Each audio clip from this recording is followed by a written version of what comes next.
I've gotten this video request a lot, and I want to say thank you to the people who have asked me about this, because it's really cool to hear people even want to know your opinion on a subject.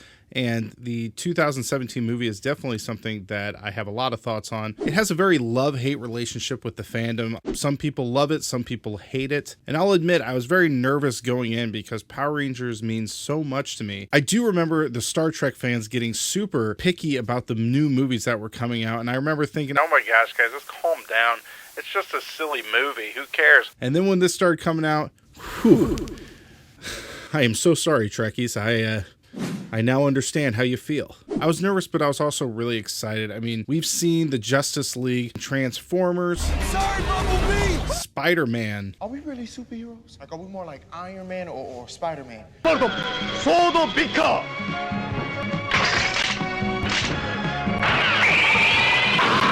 Batman all moved from being kind of a kid's show or silly show back in the day to becoming these big cinematic universes, being able to have a more mature audience, a more mature outlook on the storyline. And this was finally Power Rangers' time to make our attempt at this idea of doing a major motion picture in a more mature way. So in 2017, when this movie came out, we were currently in our 24th season of Power Rangers, which was called Ninja Steel. Right before that, we had Dino Charge, which was definitely one of the fan favorites of the Neo Saban era. Dean Israelite was the director. He was relatively new to directing at the time as far as a major motion picture. He was actually one of the runner-ups to direct the Doctor Strange movie in 2014, but ultimately didn't get that one. His first somewhat big production was Project Almanac in 2015. The budget on this movie was $12 million, which in the world of movies is really not that much, but the movie grossed $33 million, which ultimately made it a decent success. When he got onto the Power Ranger project, their budget was $105 million. It only grossed $142 million. When you start factoring in all the things they have to do to promote the movie, it was not really much of a success. And when a movie's considered a bomb, it either can live on in a cult classic amongst select fans, or it can just die out completely. But we all know that there's movies out there that didn't do well right out of the gate, and it ultimately was a fantastic movie. So let's dive in. Are you ready? Now, the beginning scene is a very different tone than we've ever really seen in Power Rangers. It starts off in the Cenozoic era, which I probably said that wrong. That actually was about 66 million years ago instead of the typical 65 million years ago, which Power Rangers has really been working with recently. Which means this is about a million years before Zato came from Rafcon with the Sporix beasts. Interesting enough, when I looked it up, it was actually considered the age of the mammals, so dinosaurs weren't technically really the ones in that era, but maybe they were still around. I don't know. We see what seems to be a Red Ranger, and we do find out that that is indeed Zordon. This is definitely a fan theory that's been around for a long time, that Zordon probably was a Ranger before he got locked in this time warp tube, but it was always assumed that he would have been the White Ranger, and that's where the White Ranger powers came from when Tommy took them on. We do get to see one of the other members of the team, which is played by Fiona Vroom, who seems to be an alien of a different species than Zordon. There are some people who theorize she might have been from Aquitar, which would be really cool if that's what they intended for her to look like. And Rita being a different species as well, this means that this team was probably made up of very different alien beings, which would really mean that maybe they were going all across the universe trying to protect different planets. Zordon hides the power coin, seeing that he is defeated, and Rita appears fully in her Green Ranger outfit, which is really cool. That's another fan theory that a lot of people theorized about, that she had possession of the green power coin in Mighty Morphin Power Rangers, so was she a former Green Ranger? So it's really cool that they went with that storyline and just had her as a Green Ranger who betrayed the Rangers. Now, this brings up a question in the fact that there's only 5 stations in the command center or the ship later on. So was Rita a part of this group, or was she an outsider? She does state that she was an outsider, at least in her own mind. That does bring up a little bit of a question of why are there only 5 Ranger stations, but there are 6 coins? If there was a sequel, maybe they would have discussed where the green power coin came from. I assume that the next storyline would have been incorporating the new Green Ranger, whether they be evil like the original series or somebody finds the coin. So it begs the question, maybe Rita obtained her power coin separately from the original 5 of Zordon's team. So in the Cenozoic era, there was a event that happened that was called the KPG event, which was a meteor that destroyed 3/4 of the Earth's population. That seems like what is happening at this current time, unless it's Sledge's ship. I don't think so. But you can see in the background the Zeo crystal that is shining very brightly. Now, one of the biggest critiques that people have is that the Power Rangers are horrible people. Now, Power Rangers always had the trope of send me 5 teenagers with attitude. But what a lot of people don't remember is that that is actually only done in the introduction of the show in the theme song. In the actual show, Zordon never ever said teenagers with attitude. He said 5 overbearing and emotional teenagers. Now, the original team was perfect. They were outstanding students. They volunteered to do lots of things to help the community. But Ranger fans for years at this point have been asking for a more gritty version. But it seems like they're very specific about what type of grit that is. The Rangers still need to be perfect in some people's eyes. They can't be kids with attitude or kids who are a little lost in their life. They have to be perfect, just like the original series. But it's hard to bring a more cinematic feel when the characters are completely perfect and have nothing wrong with them. We have Jason, who is a disgraced football player who was a town hero, now living like a criminal. Kimberly was a bully and now is being bullied herself for her actions. Billy is on the spectrum and he struggles socially. And he's also dealing with the loss of a parent. Zack is a wanderer and a caretaker, and he's struggling with having that role pushed upon him in life. And Trini is always the outsider who is struggling with her sexuality and not believing that she can be accepted by anybody. But again, critics want them to be perfect, but they want grit. So I may be the devil, but I'm not a monster. We get Jason here at the beginning pulling a prank on a rival school. We don't get a name for the school, unfortunately, but I wish that his friend would have said something like, oh, these guys at Stone Canyon are going to be really upset, or we're really going to get those Stone Canyon kids, because Stone Canyon is one of the only other cities referenced in Mighty Morphin Power Rangers. It would have been a really cool way to just incorporate another Easter egg into the movie. The football helmets in the locker room have an M on them, so I don't think there's any chance of it being Stone Canyon related. We get the infamous, well, it shouldn't be unhappy because I just milked their him.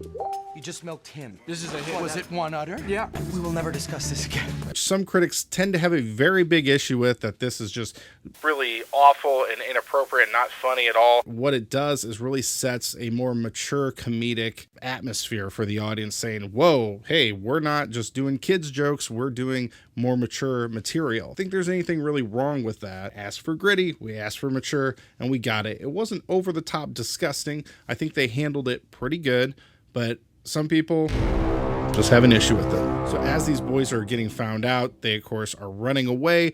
Jason jumps in his truck and drives away, and we get a really interesting 360 camera view of this chase scene. And I have to say, it is very realistic. People I know who have been in car accidents typically don't like this scene just because it does feel so real. This is where we get our first real Easter egg of the movie, which is that the truck he is driving is a Ford Ranger. And not only that, but of course it is the color red, so it is a red Ranger. Before we go on with the rest of the video, I want to say that the Easter eggs, some of them might be just reading too much into it, but I'm just going to state everything I possibly can that seems to be a reference to the original series. Let's just have fun here. We jump to Detention. Critics like to call this the Breakfast Club ripoff. To me, we're set in a high school. If you're going to have kids who are troubled or have dark parts of their personality, Detention's a really good place to have them. In the scene, Jason's dad is dropping him off for detention on the weekend, and he's definitely ticked. I promise you, this is not the moment to be a wise.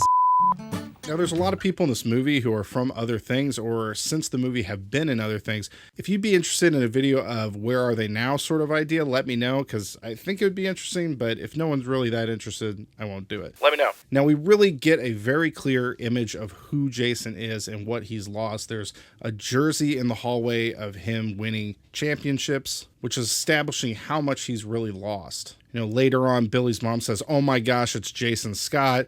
So he's definitely a well-known celebrity in the area, which is definitely setting up something a little more interesting about the character than the original show's character. We see him defending Billy, which is a kid he doesn't even really know. But what shows even more of his character is the way he talks to Billy after detention. Thanks for that in there.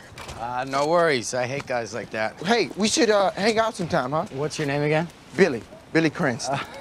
Oh, William Cranston. You remember kids used to call me Billy Crams Tons as a third grade joke? Billy Crams Tons of crayons in his butt? No, I'm sorry. Okay, Billy, I would honestly hang out with you, but I have a date every night with the Angel Grove Sheriff's Department. He shows him a lot of kindness, even though he's this jock who probably didn't hang out with anybody like Billy before. Fast forward slightly when they're in the command center, Jason tells Billy to breathe. He's trying to calm him down. Jason seems to be very kind towards Billy and throughout the movie. Overall, this scene really shows us that Jason is very kind and also that he's a very natural leader, sticking up for others. Jason is played by Dacre Montgomery, which of course he is most famous for playing Billy in Stranger Things. He was also in the recent Elvis movie. There's a lot of people who for some reason call him a Zac Efron ripoff. In this scene, Jason is wearing a Bruce Brown film t-shirt, and Bruce Brown was famous for a movie called The Endless Summer. It was a documentary about surfers, and it was what a lot of people credit to making the surfing community more of a mainstream thing. Before this movie, it seems like a lot of people thought of the surfing world as gangsters or these kind of horrible, recluse people. But when his documentary came around, it seemed like a lot of people understood what it was that people loved about surfing. His shirt is not that movie, but it is another movie about motorcycles called On Any Sunday. Now, Kimberly goes walking through the hallway. We get a very clear idea that she is the dream girl. She's beautiful. She's what everybody wants. She leaves detention right away to go to the bathroom after getting a text. She's already defying authority. Her former friends are in the bathroom. They kind of jump scare her a little bit. They take a picture, and to symbolically show how much they hate her, they cut her out with a pair of pink scissors. They take the scissors, stab them into the wall. Then Kimberly takes the scissors out, cuts her hair, returns to detention, showing that she is ready to make a change in her life. You see later in the parking lot that her dad is not okay with her cutting her hair. He's very upset with her. Compared to the Valley Girls sort of original Kimberly, I think this is a great take. She's a lot more calm and collected. It's a lot more modern as well. Kimberly is played by Naomi Scott, who of course played Jasmine in the live action Aladdin. She also played Elena in the Charlie's Angel movie, which Elizabeth Bank coincidentally directed or produced. I don't know what all she did. She did seem very familiar to me, and it's because she also starred in a movie called Lemonade Mouth on Disney Channel back in the day, which is a totally different movie. It's about 5 teenagers who get in detention, and they somehow kind of form a friendship and become a band. Shout out to my sister for making me watch that movie back in the day. We don't have a Bulk and Skull duo exactly, but they are definitely felt and inspired through several other characters in the movie. The main bully, of course, in detention who picks on Billy and Jason defends him from, and then of course the 2 girls that bullied Kimberly in the bathroom. Now there's not a lot of this, but there is a few times where there's sort of a little bit of that physical comedy, food flying on top of them or part of the putty hitting their car. Billy is definitely the heart and soul of this film. I don't think I've seen a single critic bash anything about Billy's character. Played by RJ Kyler, he is outstanding, does a great job. It's such an amazing take on the smart guy of the team because, well, here and there in the seasons, they have someone who's really, really intelligent, and that's sort of their gift, their ability that they bring to the group. The idea of having someone on the spectrum is such a cool thing, and I remember watching the movie for the first time and just being blown away at this idea, and it's such a great take. I love it so much. You would assume that he is desperate for Jason as a friend, but when Jason hugs him, he says, "Can you stop touching me now?" very awkwardly, like, I really don't need you, so keep your distance. Thank you. Can you stop touching me now? Because he doesn't really need his friendship. He actually needs him to help him get to the quarry. And something I really did not pick up on until years later is that Billy is definitely searching for something. He is going to the quarry to find anything he can because that's what him and his dad used to do, and his dad has passed away, and it's really sad. And I didn't realize this till later, but the fact that he blew up his lunchbox, he is experimenting with explosives to go to the quarry. So what got him in trouble was actually him searching for something, and he's trying to figure out how to make his life feel whole again. RJ Kyler is amazing. After he played on Power Rangers, he went on to be in the movie Sierra Burgess is a Loser. Also appeared on MTV's Scream and Blacklight. Several times they referenced that Billy's favorite color is green, which I thought was interesting. Jason decides to run to Billy's house. Even though he's on house arrest, Billy said he could fix his responder or whatever you call that thing. This really is a great comedic scene showing that Billy is so calm and collected and he knows his abilities. He knows he's going to be able to stop it, even though there's only seconds to fix it. And it's just a really brilliant comedic scene. Now, in the background of this basement, you can see a Squat, Babu, and Finster action figures sitting up on a shelf. Jason and Billy head to the quarry. Billy confesses that he's on the spectrum.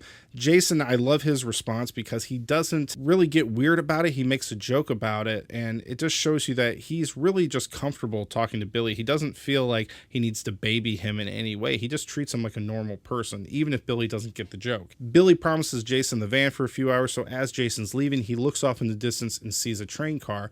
We zoom to the train car, and Zack is sitting up. He's eating. He was camping out there on the train car that night, and he picks up the binoculars and sees Trini off in the distance. Zack is played by LInn, who plays Liu Kang in Mortal Kombat later on. And we don't know a lot about Zack at this time, but we do learn later. We see things like him preparing pills for his mom. He's a caretaker, and he's taking care of his mom, who is very sick. He, of course, sees Trini in his binoculars. We go over to Trini, who is sitting doing a kata. I believe that's what it's called. And she's listening to Communion by Revocation. And it's a perfect example of her doing something that seems incredibly calm while having very loud, intense music in her ears, which is showing really how she acts. She has this very tough exterior, calm and collected, but inside she's freaking out. She's struggling with a lot in her life, and it's a really cool way they introduce this character.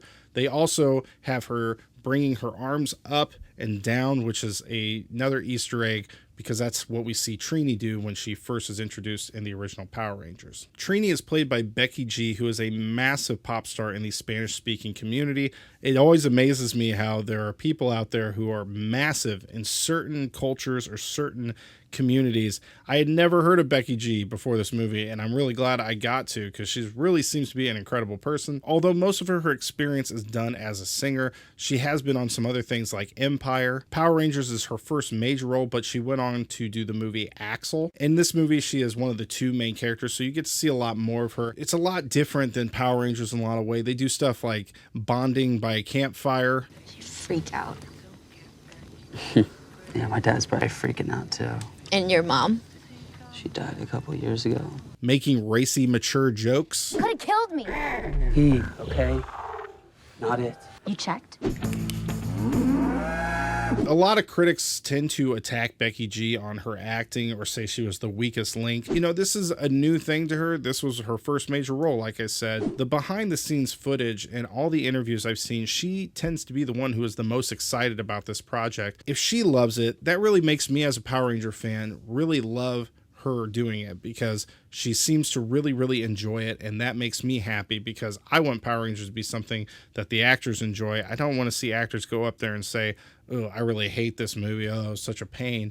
No, she seems to be really into it. And what does bum me out is that if there was a sequel, I think they probably would have incorporated more of Trini and Zack into the storyline, maybe focus on them a little more than the other three. Obviously, we're not getting that at this point, but I think they could have really shown some awesome character development for those characters when they really were kind of just the background or the supporting characters in this one. As Jason's about to get into the van, he has this sort of sixth sense moment where he senses somebody's there, and he goes over and he sees Kimberly jumping. Now, she does a backflip, which to me was very odd. I don't know why you would just kind of go backwards off of a cliff. This made me think maybe this was sort of an Easter egg towards Kimberly's gymnastics on the balance beam in the first episode. So the two start talking about Angel Grove and how much they dislike the town. Now, both of them were very high up on the social status, and they've both fallen to a horrible degree, and both of them are miserable at this point. Both of them have this sense of, let's just run away. Let's get away from this place.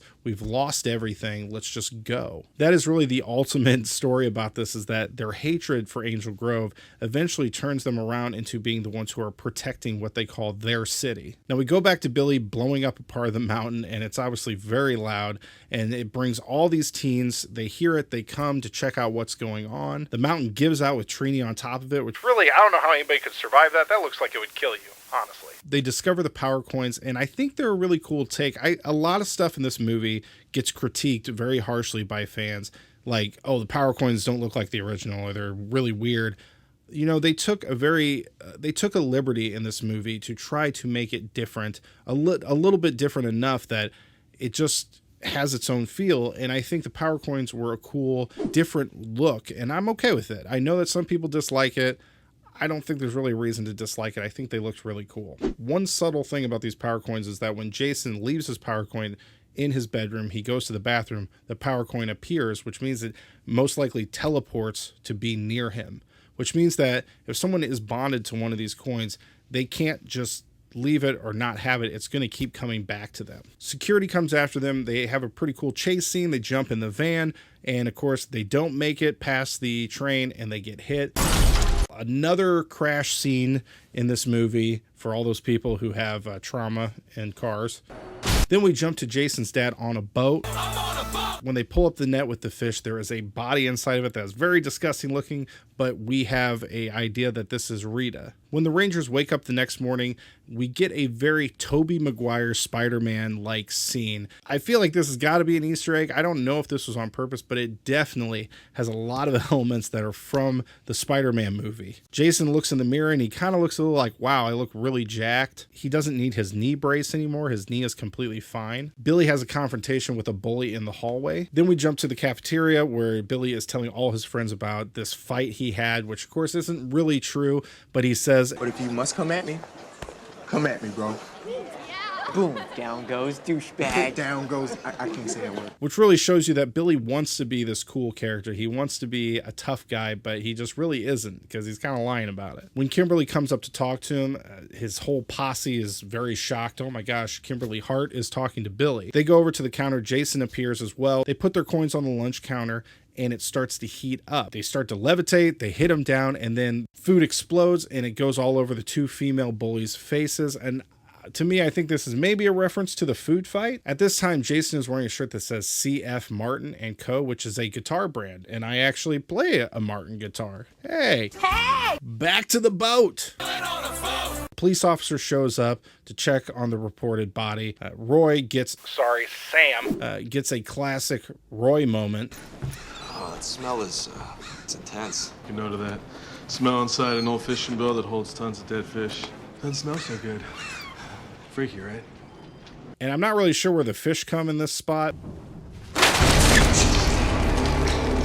but it scares him. They decide to go back to the quarry to see if they can find anything or an explanation as to what happened to them. And Trini and Zack are already poking around. Zack says, "Did you jump over a house today?" So Zack jumped over a house. Trini climbs up the mountain really fast, and of course the rest of the Rangers follow her. And then we get to the scene where they jump across this valley. I know that was a big thing for them to film. It took a very long time, and it was a cool scene. It showed them taking a leap of faith, trusting that they can do these things with this newfound power that they have. You know, Trini and Zack both jump right away, showing us sort of their fearless nature. Billy, of course, is the last to jump, and he is pacing back and forth, contemplating all the repercussions if he dies, if his mom will be okay, and they do it in a very comedic way. It's really funny. Billy barely makes it. He stands up and starts to celebrate and falls backwards. The Rangers jump down, and there's this cool water scene where they're all glowing, which really begs the question, if they go to the public pool, are they all going to be glowing their colors? They never really... I don't know. Cool idea. Don't know if that makes a lot of sense in the long run. But we get another Easter egg when they're going through this wall of water. It looks a lot like the Turbo movie scene where they're going through. Trini and Zack land on each other. They kind of roll around. Zack says hi, and she says again, and then pushes him off, which sort of implies maybe they were fooling around or doing something at some point. Maybe one of the nights where they were both just out there.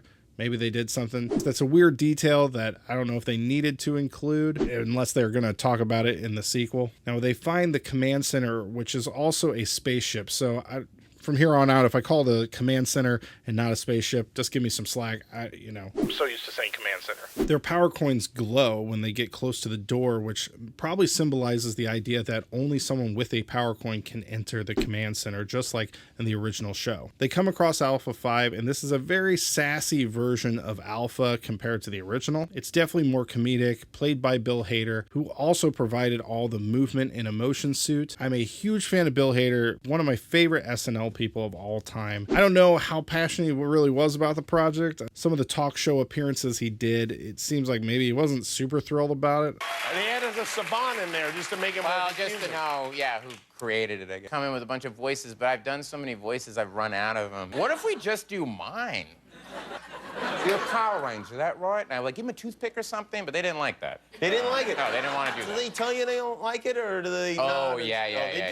Oh, yeah. Saban himself Clear about that. He did, really? Don't like that. Oh, really? Yeah. No. You should have done him. I don't know. Then they come across Zordon, played by Bryan Cranston, who is a much more aggressive Zordon than the original. There's a big fan theory, which I've done a video on, about Zordon maybe being evil or at least somewhat of a narcissist. This movie, I have to say, he's definitely a jerk. Like, he comes off as a jerk. You're mean, you're rude, and you alienate yourself from everybody. The idea of Zordon being in this wall that's moving is a really cool way to do something that isn't just a tacky looking tube. I think it was a really cool idea that they had. Now, Bryan Cranston has a history with Power Rangers. He did voice two monsters in the original Mighty Morphin Power Rangers series, Snizzard and Twin Man. It's really cool to see him as an actor who had a lot of success come back and do something with Power Rangers again. Although in 2016 he had a little bit of a controversy. In an interview, he made a remark that they named one of the characters after him, being Billy Cranston,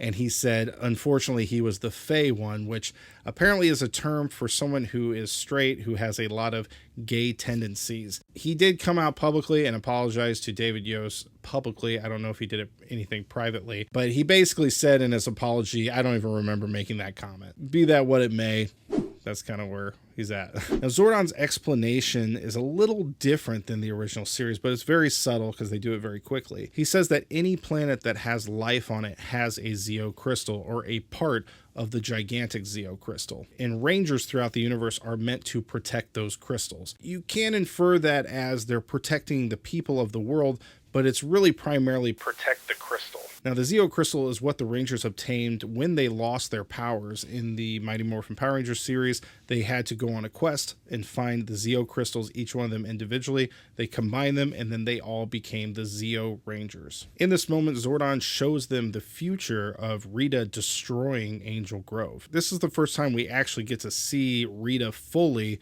and her whole face, of course, played by Elizabeth Banks. Elizabeth Banks has been in a lot of TV shows like Scrubs, 30 Rock, Wet Hot American Summer. A lot of people know her from The Hunger Games, Pitch Perfect. What's interesting about this movie is that this is the first time she's ever been a full-out villain. I think it was definitely a cool stretch for her to jump into being a villain because she just doesn't do that role very often. Now, this vision freaks all the Rangers out.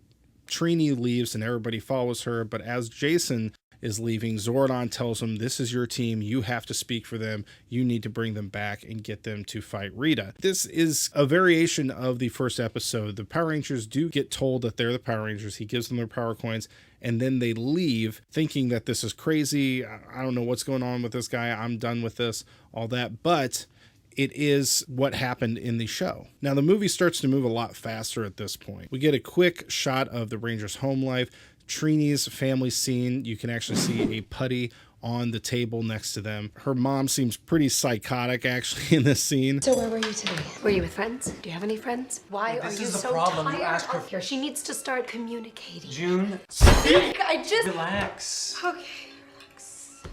Which shows all her pressure that she has at home. Jason and his dad have a little bit of an exchange. Jason's shirt has the word bulk put on there, referring to Bulkmeyer. We see Rita attack a homeless guy for his golden teeth, which is actually pretty freaky. The Rangers all come back to the quarry and they do their first attempt to morph. And this is definitely different than the show. And honestly, this really doesn't make sense in the lore, because if a power coin chose them, why is the power coin in the morphing grid not letting them morph into their powers? They've obviously already connected to the power coin and it's following them around, teleporting to rooms when they leave it. It really is a little bit of a plot point that is a little messed up in my eyes, but that's fine. Now, Trini is wearing a different jacket than before, but both jackets have a Hawaii, either patch or on the back it says Hawaii. So I wonder if there's a reason for that, if there's someone in the production who is from Hawaii or just really loves Hawaii. I don't know. I just wondered. Even though they can't morph, Zordon decides that they should go down to the pit. We're going to the pit. No, I don't want to find out what the pit is. Which we get a lot of really cool Easter eggs in this scene. We see a scorpion that's on a rock right when they come down. Now, of course, this is a reference towards Scorpina, who maybe would have appeared in the second movie. Alpha's teaching them how to fight putties and says aim for the center mass. This is a reference towards the Z putties, who could only be defeated by being hit in the center mass of their chest. This one might be a stretch, but Billy's wearing a headband, and in the first episode, he's going to his karate class that Jason's teaching, and he has a headband on. We get Trini's crotch shot, which of course is a reference to the 1995 movie where they knee Ivan Ooze in the nuts and he goes flying off and gets hit by a meteorite. We see them in detention and they're passing a note that says we should start a band. I think that's a reference towards Lemonade Mouth if you ask me, but in this montage we also see Billy figuring out where the Zeo crystal is. And as we all know, it's at the Krispy Kreme. This is the #1 topic that critics go off about constantly. The Krispy Kreme references, the shots of the Krispy Kreme cup or the sign in the background. It's a Krispy Kreme. Krispy Kreme. I understand that it's a lot of Krispy Kreme references, and you have to think about this from the logical or the logistical standpoint. This is the first time they've brought Power Rangers to the big screen like this ever since the 90s. It takes a lot of money. If Krispy Kreme is part of the reason we got this movie, I'm happy with it. I'm okay that we have these shots. I'm okay that they make a reference of it. And I think that they did it in a very comedic way. I've talked about this in other videos, but I'm a huge fan of the show Community, and Community was always on the verge of being canceled, and they got sponsors from people like Subway and Honda, and they incorporated them into the storyline in very funny ways. Did commercials for them, they did a lot of stuff, but that's really one reason they were staying on the air, because they had such a great support from those companies helping them keep the show going. And for me, Power Rangers has been an amazing franchise for 30 years.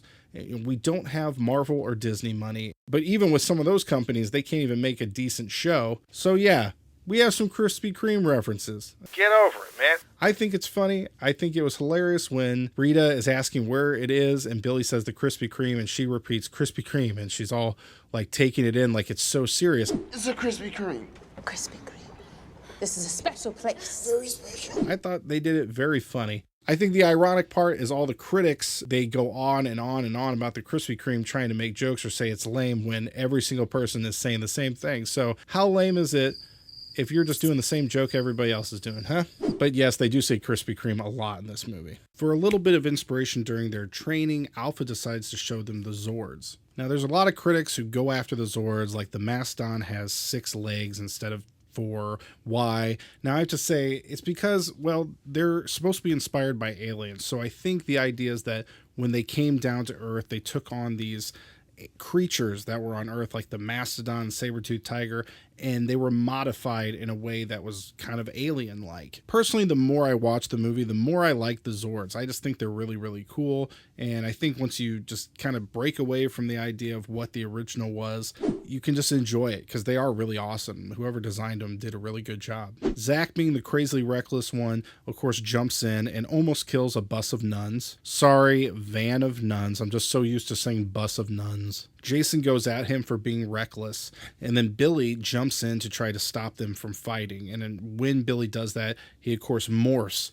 for the first time into a Blue Ranger, and everybody looks at him in amazement. How come Billy can morph? I think it's because Billy truly would give up his life for any of the other Rangers. He's already at that point. The rest of the team isn't there quite yet, but he would. And stepping into the middle of this fight is him showing that. Zordon gets angry with them and he tells them to leave. Zordon's talking to Alpha, and Jason walks in and overhears them saying that once it opens up the morphing grid, by them morphing, Zordon will be able to revive himself and come back to life. Jason sees that this is the real reason that Zordon is trying to push them to become Rangers. And he sees that he doesn't actually believe in the team. He doesn't think they're any good, and he doesn't think they can stop Rita. Zordon even says, I buried the coins in hope that they would find the real Rangers, implying that they aren't the real Rangers. So his whole speech to Jason about him being the one to lead this team is all BS, because he even says, I need to get out of the wall so I can lead this team. It's interesting because Jason struggles a lot with this authority, a manly authority above him. His dad is constantly pushing him to the point where he gets frustrated, but it's because his dad truly believes in him and thinks that he can do things and he has this unused potential. Zordon pushes him for his own personal gain, and he doesn't believe in him at all. This is really the moment where Jason has to make the decision. Am I going to be the leader of this team, even without Zordon's approval, even if I'm disappointing my dad or whatever it is? I'm going to be the strong leader that I need to be, and this is my team. We cut to a jewelry store where Rita enters. There's a couple all excited about getting an engagement ring, and there's a saleswoman at the front counter who was played by Fiona Vroom, who, oh, why does that name sound familiar? Oh yeah, because she was the Yellow Ranger in the beginning of the movie with Zordon's team. Now, isn't it interesting that technically Fiona is a Power Ranger? She played a Power Ranger in the movie, but you don't really think of her as a Power Ranger, I guess. I don't know. I think it'd be interesting to do a video about all the people who are Power Rangers that we don't know. If you'd like that video, let me know. Now, something that's not in the original show is that Gold I'm interested in Gold is reviving Rita. Gold helps her. I don't know why Gold in particular, but it is growing her power. She started out very weak, and now she's growing and growing in strength. She's melting it with her hand, and it's going out into her staff and making it get bigger, and she's saying, grow, grow, just like she would say, make my monster grow, her iconic catchphrase from the original show. The saleswoman does a great job, like anybody would do when a crazy person walks into your store. She tries to keep her attention and keep her away from doing anything too crazy, presses a button to signal the police. Now, the one thing I do have to say is, man, this police force is intense. I mean, they don't know who this woman is. She looks crazy. She looks homeless, and she turns around and he shoots her with a shotgun in the stomach. I mean, my goodness, that's pretty crazy, isn't it? Anybody else? Anyone? Anyone? No? Okay. Now, on the news, of course, there's been a lot of stories about this murderer who's killing people for gold. So maybe he thought this person probably was armed, or this is the murderer. That's all over the news. So, okay, maybe he has the right to be a little jumpy. Rita brings a putty to life from the ground, which is very different than the original show where Finster was the one who created them with clay. Now, we cut to the campfire scene, which is honestly one of my favorite scenes of the whole movie. It's really showing the Rangers finally really connecting on more of a personal level, and not just this, we've been thrown in together and we kind of are forced to be together thing. Zack is the one who comes to the realization that they don't really truly know each other deep down, so he starts to open up. He tells them about his mom being sick, and he's afraid to be alone. He's afraid if she passes away, what is he gonna do? And he ends it with saying, I think being with you guys is good for me. Beautiful thing to say. This inspires Billy to stand up and tell them that I have a confession to make. I like country music. This is an Easter egg I've seen in every video I've seen about this movie. They say this is an Easter egg because David Yost, the original actor who played Billy, apparently had a small country career. I don't know if that's true because I can't find literally anything about it on the internet. Apparently he was a country singer, or at least wanted to be a country singer, and that's why they put this in there. And then Billy ends with, I don't miss my dad as much. Gosh, man, that's sad. It's really sad. I know it's just a movie, but come on, people, have a heart. Jason says everybody knows who I am, so they just kind of pass over him. And Trini reveals that her life and her family are not on the same page. Trini starts to reveal her family life, saying that her family doesn't agree with her lifestyle. They're implying that she's probably a lesbian. Besides that, she's also really showing that she is definitely the most closed off in the group. She's afraid to open up. She's afraid even when Billy says, hey, you're with us now, we got you. She says, am I really? Are we really friends? What does it mean when this is all over? She really cannot accept the fact that they're friends or that they care about her. She just thinks that she's, nothing to them, which is really sad. But that's the very thing that Rita has figured out, and she can sense that to some degree, that she doesn't feel like she's a part of the team. And Rita also didn't feel like she was a part of the team. Now, there's a lot of questions I already have about Rita, being the fact that, again, there's only 5 spots in the command center or the ship, and she was the 6th Ranger, so what does that mean for her? But there's another line later in the movie that we get more insight to that. Now, during that fight scene in her room, there's a stained glass window that has a saber-toothed tiger on it. Rita's really just playing with Trini here, but she's trying to intimidate her into joining her side. So she tells her to join her. She's basically telling her to bring the Rangers into a trap, and she will take it from there. Kimberly and Jason have a heart-to-heart. Kim confesses that she took a nude photo of a friend of hers, sent it to her ex-boyfriend who was dating that girl at the time, saying, is this the girl you want to take home to your parents? It's really a pretty modern issue, I think, that a lot of girls, especially in high school, face, sending pictures that are probably inappropriate and you shouldn't be doing, but it's easier said than done, I guess, and it can come around to bite you. And even just the act of sharing it really bit Kimberly. And it's hard for her to move on because she doesn't feel like a good person. And she feels like that's the reason they can't morph is because of her and how horrible she is. But Jason does reassure her that she is a good person and that they're going to get through this, and they're, a team. And they're really kind of also implying that Jason and Kim maybe have some chemistry. They might end up together down the road. Trini texts the whole team and tells them to meet her at the football field. She tells them all about Rita trying to recruit her. She still doesn't feel totally like a part of the team, I think, but she's starting to maybe just decide that I got to stick with these people. At least that's how I think she's viewing it. They all decide to go after Rita, even though they don't have powers. They don't have any help from Alpha or Zordon at this point either. So they just go for it because that's the right thing to do in their mind. In this scene, Trini is wearing a shirt that says 1973 on it. That was the birth year of Twee Trang, who played Trini throughout the Mighty Morphin Power Rangers seasons. Tragically, Twee passed away in 2001 in a terrible car accident. But we have the 30th anniversary special coming up, and they're definitely going to address something along the lines of what's happened with her or her character. And I'm excited to see how that turns out. And so keep on the lookout for those videos later on. But the original Yellow Ranger was not actually played by Twee Trang. In the pilot, it was played by a woman named Audrey Dubois. Once the pilot got picked up, the rumor is that she asked for more money and got canned pretty quickly. And then they found Twee. And of course, Twee is a legend and love having her. They start grabbing random things like chains and pipes and whatever they can find to try to battle Rita. We finally get our first real action scene, and it's an hour and 20 minutes into the movie. Personally, I think the scene was way too quick. I think Rita could have played with them a little more. They're obviously not anywhere near being able to stop her, but I think it would have been good to see them just have a longer fight scene where Rita just is having fun. She hasn't gotten to really fight anybody who really can fight yet. So I think it should be just her like, oh, this is nice, get the rust off, have some fun. I think they should have done that more. And we get, of course, the first official, Billy saying Krispy Kreme. So she wants to know where the crystal is, and she starts to hurt Zack. And Billy, of course, he would give up his life for Zack, for any of them. So he tells her to stop, and he tells her it's at the Krispy Kreme. Rita, again, is just playing with these people. She knows they can't morph, so she knows they're powerless, so she kills Billy and lets the rest of them live.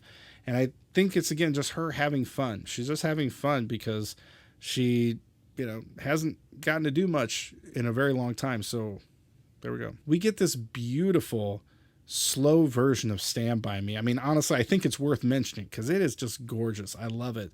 And it really puts the whole emotion behind this scene. And, the idea of standing by each other and being there for each other, it's really beautiful. And it kind of foreshadows them in the Zords later on. And it is dark, and the moon is the only. But in Billy's pocket is the note from Detention that says we should start a band. Now, one thing I think a lot of people don't think about is the fact that Billy threw it at the bully. And so that means Billy himself got up at some point and went and found that note or got it out of the trash. And this little note that was silly about we should start a band meant so much to Billy that he wanted it. He just wanted to hold on to it. And he had it in his pocket. Like, it's so important to him. These friends are so important to him. And like he said, when he's with them, he doesn't miss his dad as much. That's a little detail I don't think anybody really picks up on or thinks about, that he went and got it. Jason, of course, tries to put all the blame on himself, saying this is my fault. I tried to push the team when they weren't ready. I acted out of fear and anger. But everybody else starts to say, no, you can't put that on yourself. And they all start to reveal that this group that they have is now not just, they're friends, they're a team, but they would all give up their life for each other, and they all admit this. And once they've truly realized that they are a team, this is what they have each other's backs. The morphing grid opens up. Alpha tells Zordon to step through. This is your chance to come back, and Zordon doesn't. Of course, he gives Billy his life back, and this is truly a moment for Zordon too, because Zordon didn't believe in the team up to this point. He didn't think they could do this, and he finally saw it in them that I have to let them do this. I failed as a leader, and they can do it. They can pull through. Zordon, honestly, in this movie is kind of a crappy person, or a head in a wall, whatever you want to call him. but Zordon really has a lot of growing to do. And I think if we had the sequels, he would have gotten to show that growth and show that he is starting to believe in this team. It's like a movie when there's a character who is down on their luck and they're depressed, and they finally over time pick themselves back up and decide that life is worth living. And I think, even though ironically Zordon decides not to live and to give Billy life, it's like he has to decide to make the most out of the situation he has, train these people, show them the right way, and just be a support system for them. And that's what's better than him coming back to life and trying to do it on his own. Now, people being brought back to life with the morphing grid is something that's dated back all the way to the 1995 movie, of course. This is actually a topic that's come up a lot as far as people coming back to life, or they're honestly being straight up force ghosts when a ranger passes away or dies tragically. And I have a whole video on that, so if you want to check it out, I encourage you to. And another subtle detail is that when Jason and Billy hug, they hold on to each other really, really tight. And you might not think this is weird, but earlier in the movie, they show Jason hugging Billy, trying to show him like his appreciation. And Billy says, of course, "Can you stop touching me now?" But now Billy is holding on to Jason, and they're brothers. They're tight. They're a team, and it's cool to see that subtle difference. It's a minor detail, but it's really cool. As Zordon tells Jason, "This is your team," you can see a red light shining, kind of glowing onto his face, symbolizing that he finally has the red power. This is him. He is the Red Ranger. They all line up to morph. Their demeanor is right there. Like, they're ready to do this. There is no doubt in their mind that they are now the Power Rangers. And it's so cool. The sequence of the suits kind of forming around them is so cool. I think they did a really cool job. And then we get that awesome scene of them walking forward in slow-mo with that cool electronic music going over it. I love it. The suits are a very hot topic for a lot of people who want to criticize the movie, especially that they really wanted just the original suits, maybe beefed up a little bit to look more like armor, but they wanted the original suits. And this is a very different take on that. Ranger fans especially need to learn to give stuff time. You know, we're very quick to criticize something or say something's not right if it's not, you know, something that we wanted or the original series looking like the original series. We want things to be a certain way. The best example I can give is when the episode Once a Ranger came out for Operation Overdrive. It was an anniversary episode, and we had Adam come back to be the Mighty Morphin Black Ranger. And then we had a bunch of people from the Disney era that were the more recent seasons that had just occurred. And a lot of people, and I will be honest, including myself, at the time, were upset by this. I wanted to see the In Space Rangers. I wanted to see Lost Galaxy or Zeo. And I was upset that it was just these Disney era people. But then time went on, and I found more and more appreciation and a love for those seasons. And now when I go watch Once a Ranger, I love to see all the characters. I love to see Kira and Tori, and I love to see Bridge and all his hilarious just character. He's just so funny. And now I have appreciation for it. But at the time, I'll be honest, I didn't. And I think these suits are the same thing. The suits are really, really cool, man. They're so cool. And I think that people just need to appreciate them a little bit more than they did when it came out. And the more I watch the movie, the more they just look awesome. I love them. We see Rita at the quarry, and she finally is summoning all the gold left in the quarry to form her Goldar. I think the quarry should be listed as a little bit of an Easter egg, because the quarry is a very, very common spot that we see in like every Power Rangers season, all the way from 1993. And even when they moved to production in New Zealand, they have a quarry there that they use quite often. So I think that should be mentioned as sort of an Easter egg. The putties head towards the command center. I'm not really sure how they know where the command center is. I guess Rita, was there when it crashed, but I think it'd be pretty hard to figure out, after 65 million years where it is. But they come after them. They do this quick little water fight scene, which honestly, I don't think they needed to do, but it's cool. They're trying to do something, and I applaud them for that. Then they jump up on the top of the mountain. We get our really only big fight scene of the movie of them in their suits. There's a shot where Billy jumps up into the air, and you kind of have this down angle, which I think is a little bit of a homage. Is it homage? A homage to a lot of the Power Ranger seasons where you kind of see that view of all the Rangers jumping over the camera. I think, I don't know, it makes me think of that. Then we get the helmets with the retractable visors so you can see their face. Of course, the first season to ever do this was Ninja Storm. I don't know if they necessarily were thinking this was like to pay tribute to that. Actually, that's not true at all. Ninja Storm wasn't the first season. Lightspeed Rescue was. They had retractable screens. Almost every video I see, they always say Ninja Storm, but that's not true. And then we get the 1995 Power Rangers The Movie theme song recording, which was by a supergroup called the Power Ranger Orchestra, which maybe I'll do a little video on that another time, but let's keep moving here. It's great to finally hear the original theme. You know, we've been waiting for like an hour and, I don't know, 30, 40 minutes or so to hear it, and finally we get that scene, and even while that song's playing, the Zords are lined up in the same pattern as the original series, which is another cool little detail. Of course, during the scene, we have the trope of how do they know how to, you know, drive their Zords if they've never done it before. Now, they did say earlier in the movie that they will connect to you and be a part of you. So I think a little bit of it is sort of like it's sensing what they want to do, but they also are kind of maneuvering it. The Rangers found their costumes in their dino cars. We get our Bumblebee reference. Hasbro owns Transformers as well, so it's kind of, you know, a little cheeky. Part of a putty hits this car where the two girls in the car are the two bullies that were being mean to Kimberly. Then the bully from detention, he's running through the street, jumps in the car, and the sound he makes, to me, I think is an Easter egg towards Skull, because it sounds very much like Skull to me. Rita approaches the Krispy Kreme. She goes in, tries a delicious donut. I mean, personally, I like the glazed. I don't know. I mean, I feel like that's all you need, you know? But they, of course, have other great flavors, too. As she's eating a donut, Survivor by Destiny's Child is playing. And then we see Jason's dad driving around town trying to find Jason. He references a couple streets, as in Mariner Bay and Reefside. Mariner Bay is from Lightspeed Rescue. Reefside is from Dino Thunder. I've seen a couple things posted that they also have a street sign that says Ocean Bluff, which is from Jungle Fury. I haven't caught it myself. If anybody knows where in the movie that is, let me know. And then there's a little scene where his truck gets taken out and Jason jumps out of his Zord and he saves his dad.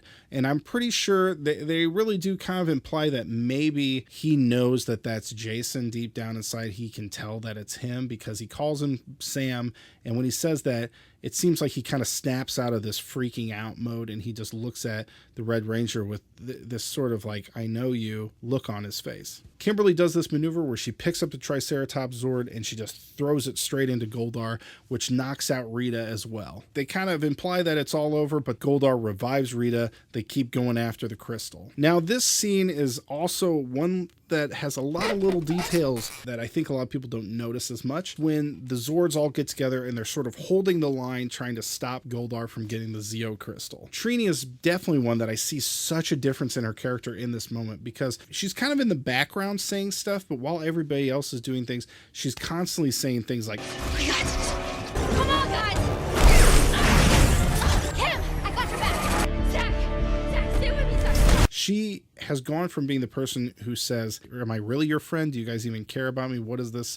What does it mean when this is all over? To being the person who is almost the most vocal, who's constantly encouraging everybody, saying, I got your back, I'm with you, you know, and that's something that she never felt before. So it's really cool to see her all of a sudden become like the cheerleader of the group. She is way more in this, almost than any, I mean, she's almost more into this than anybody else. Billy earlier in the movie has this moment where he's talking about the bully encounter he had, which is really him making up this character, this person he wants to be, this hero he wants to be, but he says it in this moment. If you must come at me.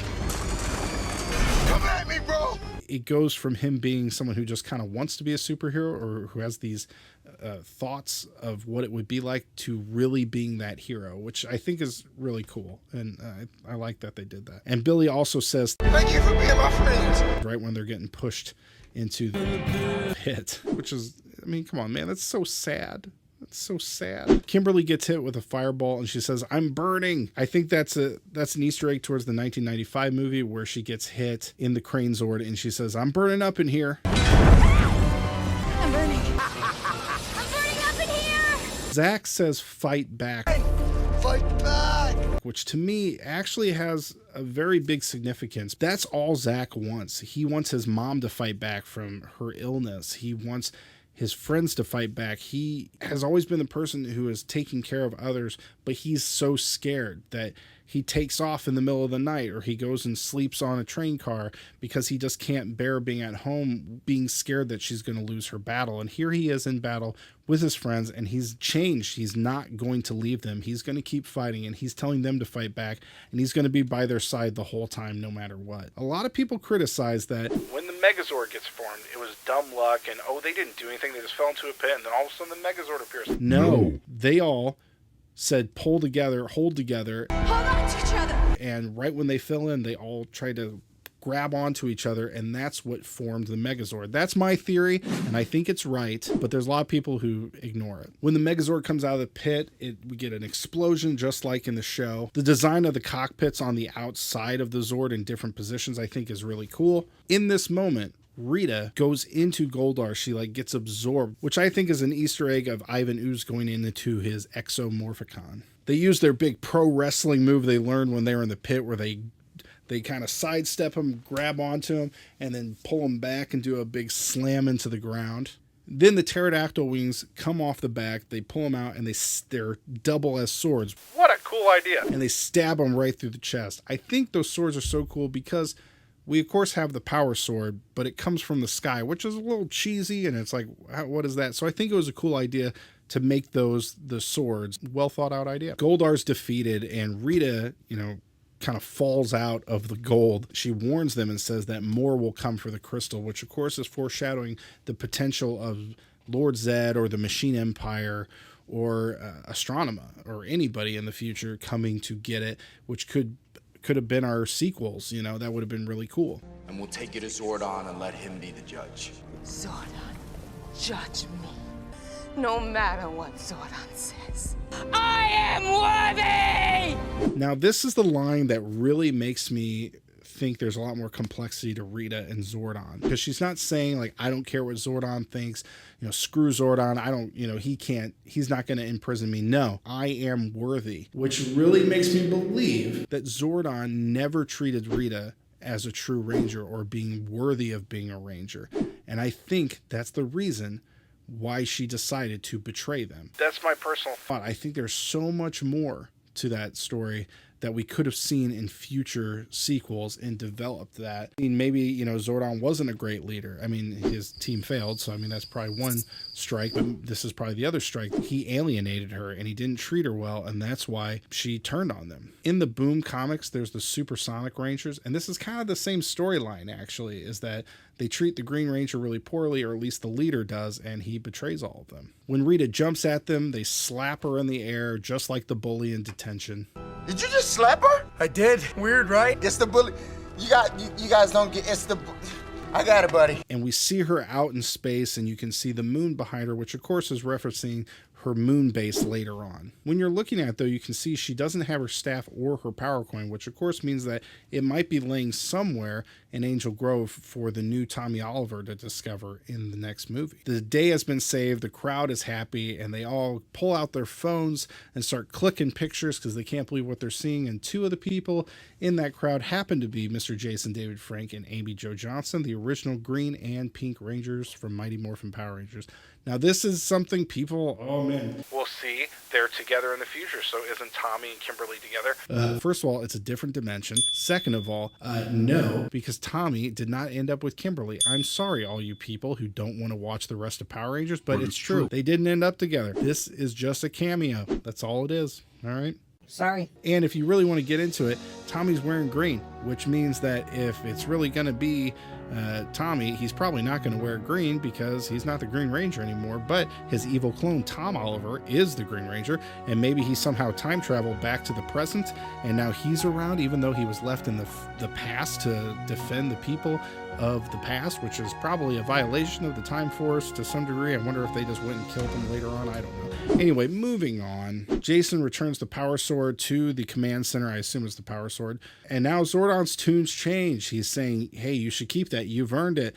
And Jason says, I'll come back for it. We cut to Jason's dad hanging up an article of the Power Rangers right next to the articles of his son playing football on the refrigerator. And I think This is another clear sign that his dad definitely knows that he's the Red Ranger. Trini's fixing the drywall in her room from the battle with Rita. The shirt that she's wearing looks like a robotic goat, which I think is a reference to Robo-Goat. Her brothers refer to the Yellow Ranger as a guy, and she says, hey, how do you know it's a guy? In the Super Sentai Jew Ranger, which was adapted into the original Mighty Morphin Power Rangers, the Yellow Ranger is in fact a guy, and of course Saban decided that he wanted more girls on the team, so he changed the Yellow Ranger to a female. And on the wall there's a picture of an owl, which I think looks a lot like Circuit from Time Force. We cut to a picture of Kimberly looking at a photograph. Now, that's very significant because the beginning of the movie with her, she was literally being cut out of a photograph from her old friends. So this is really indicating that, look, she's got this photograph of her and her new friends, the people that have her back forever. They're the ones that she really wants to be with. You know, she's in the right place now. Zack is playing chess with his mom, who seems to be doing really, really well. And Billy is taking down all the crazy stuff in his room that was to find the Zeo crystal. And it ends with them all in detention again, passing a note back and forth just like they were before. But now it's all 5 of them, and you can tell they really, really like each other. The credits roll and we get the song The Power by Snap, which was in the original Power Rangers movie. We get our little extra scene partway through the credits, which is asking for the new student, Mr. Tommy Oliver. Tommy Oliver. Tommy Oliver. Tommy Oliver. Tommy Oliver. Tommy Oliver. And of course, there's an empty desk with a green jacket, indicating that we maybe have our Green Ranger in the next movie, which we never got. In interviews, the cast all were pretty much in agreement that they wanted the Green Ranger in the next movie to be a girl, which they thought it would be really cool to have 3 girls, 3 guys. And, you know, it's never been done before in Power Rangers to have an even amount like that. And of course, Billy blows up a locker. You can tell that they put a lot of passion into it and wanted it to be just this incredible movie. With every single shot, they wanted every shot to be perfect. And you can really tell that's what they tried to do. I think the Rangers storyline and how they develop is honestly beautifully done. I love this movie. It really makes me sad that it didn't do well internationally, because I would have loved to see this cast continue onto, you know, 2, 3, 4, 5 movies. I think there's a lot of things, especially Zack's character, needed a lot more development, but you can't develop every single character. You got to do subtle things for certain people and bigger things for others. I think that honestly, overall, it had more character development than the 1995 movie, but the 1995 movie had more action. And that's one thing that I think this movie lacked a little bit. I was always that kid who actually didn't really care for the first Matrix movie because it didn't have as much action as the second and third. Some people love the first one way more because it has more story development. That's what I think would have happened with this movie had it continued. The next movie would have been way more action-packed, and then people would have been like, you know, I actually kind of liked the character development in the first movie. It's hard to judge because it was meant to be the start of a franchise and it didn't take off. In the original movie, they had 5 full fight scenes. In this one, we really only had 2. We had the docks, which was very short, and then we had the ending, which the putty fight was very quick. I would have liked to see a lot more fighting of them in their suits, because the suits are so cool. The things I would change about the movie would be if the prologue or the original Power Ranger team with Zordon, if they would have changed that and made that into about a 5 to 7 minute fight scene. Something really intense where they were fighting Goldar or an iconic monster from Power Rangers, and make it so you weren't really quite sure, is this the new team? Is this Jason and the new team, or is this not? Towards the end of the fight, they could have called and asked for backup, and then when the Green Ranger got there, they betrayed them. At first been like, whoa, is that Green Ranger? Is that Tommy coming? Is he going to betray them? And that was Rita. And then it reveals that this is Zordon and his team. I think that would have been a really cool way to have an amazing action scene right at the beginning to draw you in. Maybe some of the younger people who don't really care so much about the story development, get them into it with a really cool action scene. I think that would have been a great thing to do. I think that would have helped the movie a lot. I think the dock scene, that fight scene, should have been a lot longer with Rita playing with them, kind of toying with them. But make that, 5, 7 minutes as well. The putty fight should have been longer, I think. And maybe a monster. They should have fought more of a monster too. But ultimately, I think the thing that I see that I feel is very different from the original is that the portrayal of Rita is very much season 1 of Power Rangers. Season 1, they used all footage from Japan, and so the character was just very loud and extreme. But over the course of 5-6 seasons, Rita became this sort of comical character and had a lot more variety to her. She wasn't just the character screaming, make my monster grow, or yelling at all her minions like, you imbeciles, or anything like that. She was actually pretty silly. And with Elizabeth Banks being the one portraying Rita, Elizabeth Banks has such a great background in comedy that I think had they written the part as the Elizabeth Banks Rita, they would have gotten such a cooler performance. They would have had this like a Joker sort of thing where Joker is funny but scary at the same time. I think when they thought we need to make it more mature, they thought horror, scary, and they made her a lot more like gruesome, like, going murdering people and stuff. And I don't think we needed that. I think she needed to be twisted. It makes me think of Jem and Gemma from RPM. They're two Rangers who came in and they were kind of odd. They're very intelligent people, almost to like an awkward way, but they're super gung-ho about shooting up the bad guys. And that kind of scares the team a little bit because they're like way too into it. And I think that could have been Rita. I think she could have been like, she loves fighting monsters. She loves toying with people. And maybe that's why Zordon didn't like her. Maybe he thought she was crazy and unworthy of being a Power Ranger. And maybe that's why he, didn't want her. I think that could have been a really cool way of making her a little more demented like that, maybe more twisted. She's really just screwing around with the Rangers and not like just going in for the kill. To be completely honest, I think that they also should have let Elizabeth Banks be a little more natural looking. She's very, very beautiful. And honestly, Power Rangers has a very notorious history of having very gorgeous villains that probably would have helped them out as far as advertising a little bit. Goldar also was a little bit of a miss. I think they were thinking this is just a simpler way to do it and not have to worry about Goldar's character. But I think Goldar and Rita's dynamic playing off of each other would have been helpful. It would have caused maybe for some kind of comedic scenes. And I think it really came down to the idea of, do you do villains in the way Marvel does villains or the way DC does villains? Marvel is pretty notorious for having these villains with not a lot of character development, very, very basic, like, I don't like Tony Stark because he did this thing to my family. All right, I'm going to kill him. Oh, he killed me. Uh-oh. That's pretty much it. DC, it's like you have the Riddler, and it's how did he become the Riddler? How did the Joker become the Joker? The villains are almost more interesting than the actual heroes. I think they could have done that with Rita. They had so much more talent than they used with her. They could have done something very special with Elizabeth Banks. Not saying it's not good. I just think that they could have done more with her, for sure. But overall, when this movie came out, I was going to support it. Before it even came out, I was going to see it at least 4 times in theaters, which I did. Took people to it. I was like an ambassador. You guys got to see this movie. It's amazing. It's Power Rangers. It's awesome. It's on the big screen. For the very first time in my whole life. Seriously, this is completely true. I pre-ordered the Blu-ray special edition DVD. I actually had to buy a Blu-ray player just so I could play it. But I wanted this franchise to thrive, so I was going to do everything I could to support it. No matter how different the movie was, it needed fans to show up to it because we need Lionsgate or whoever's going to produce these future movies, we need them to see that we really, really want this and that we're going to support it. So when the 30th anniversary special comes on Netflix, talk about it, post about it, share about it, make sure that they know that you like it, that you want this. We do that, we're going to keep Power Rangers alive for a long time. If we don't, it would kill me to see it go away. But I think this was an amazing attempt at bringing Power Rangers to the big screen.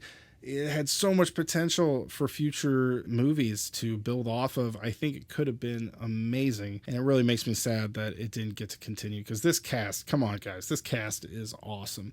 Whether you like the movie or not, you have to admit the cast was amazing. Guys, thank you so much for watching. This was a bear of a video to do. I know it's long, but I appreciate you being a part of it. And honestly, if you've watched this whole thing, I mean, you must not hate the sound of my voice. Please subscribe, join in, and let's talk Power Rangers, man. I'll see you guys later. No one dies alone. Bye.